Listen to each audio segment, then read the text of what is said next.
This is the new trend that we are seeing. People who railed against wokeness are actually going to be coming out and not only trying to justify and rationalize wokeness, but they're going to be outright defending it. And this is the case that we saw this past weekend with Tomi Lahren, where she actually defended the new gay male NFL cheerleaders. And much to my surprise and delight, she was actually properly roasted for it.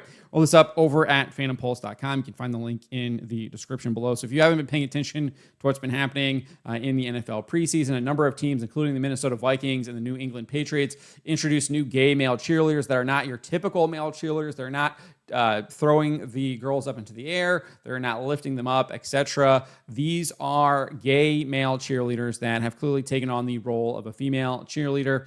You can kind of see this. This is the one from the New England Patriots, and then there obviously is another one here with the Minnesota Vikings. And political pundit Tomi Lahren defended these new cheerleaders, writing this on X. "I'm sorry, but I don't get the outrage over the male cheerleaders. Who cares? At least they're not pretending to be girls. Male cheerleaders are not a new thing. Oh, well, it's not necessary for conservatives to be outraged over absolutely everything. It's inconsequential." And that's just total straight up gaslighting, trying to rationalize, trying to minimize exactly what this is. And she got pummeled for it. Actor Matthew Marsden said, "And this is why we are in the mess we are in right now." He's 100% correct. These ideologies are all connected. The gay agenda is connected to the trans agenda, etc. They are all kind of in that woke ideology. Nick Searcy also said there have been male cheerleaders forever, but they don't dance like the females or take a spot from a female. And we aren't outraged. It's stupid. We are pointing that out.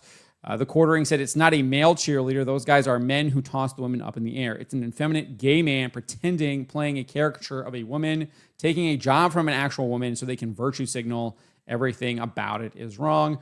We got some other people saying this is why we don't want you to vote. Data Republican here said it's not about men dancing. It's about the deliberate attempt to erode longstanding norms. You know it. I know it. Everyone knows it. This person here, Bachelor Joker, says there's literally nothing about you that's conservative or you'd see the issue immediately.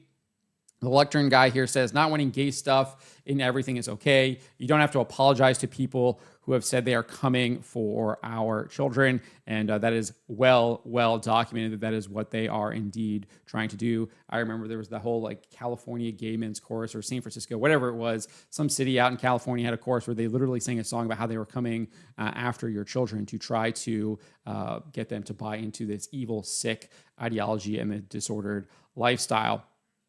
Unfortunately, Lahren's defense is not surprising. Philosopher Dr. Edward Fazer predicted it back in January.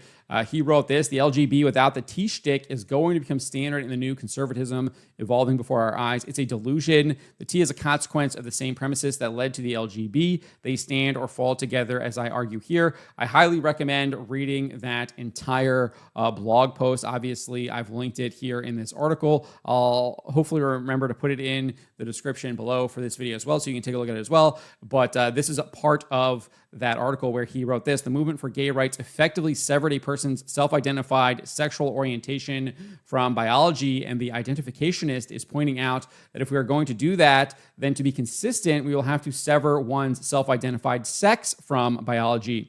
If appeals to biological function cut no ice in the one case, neither do they cut any ice in the other. So making the case here that there is no separating the T from LGB. They are indeed connected. They are all about removing oneself from reality, removing, in this case, biological realities, moving oneself from biology.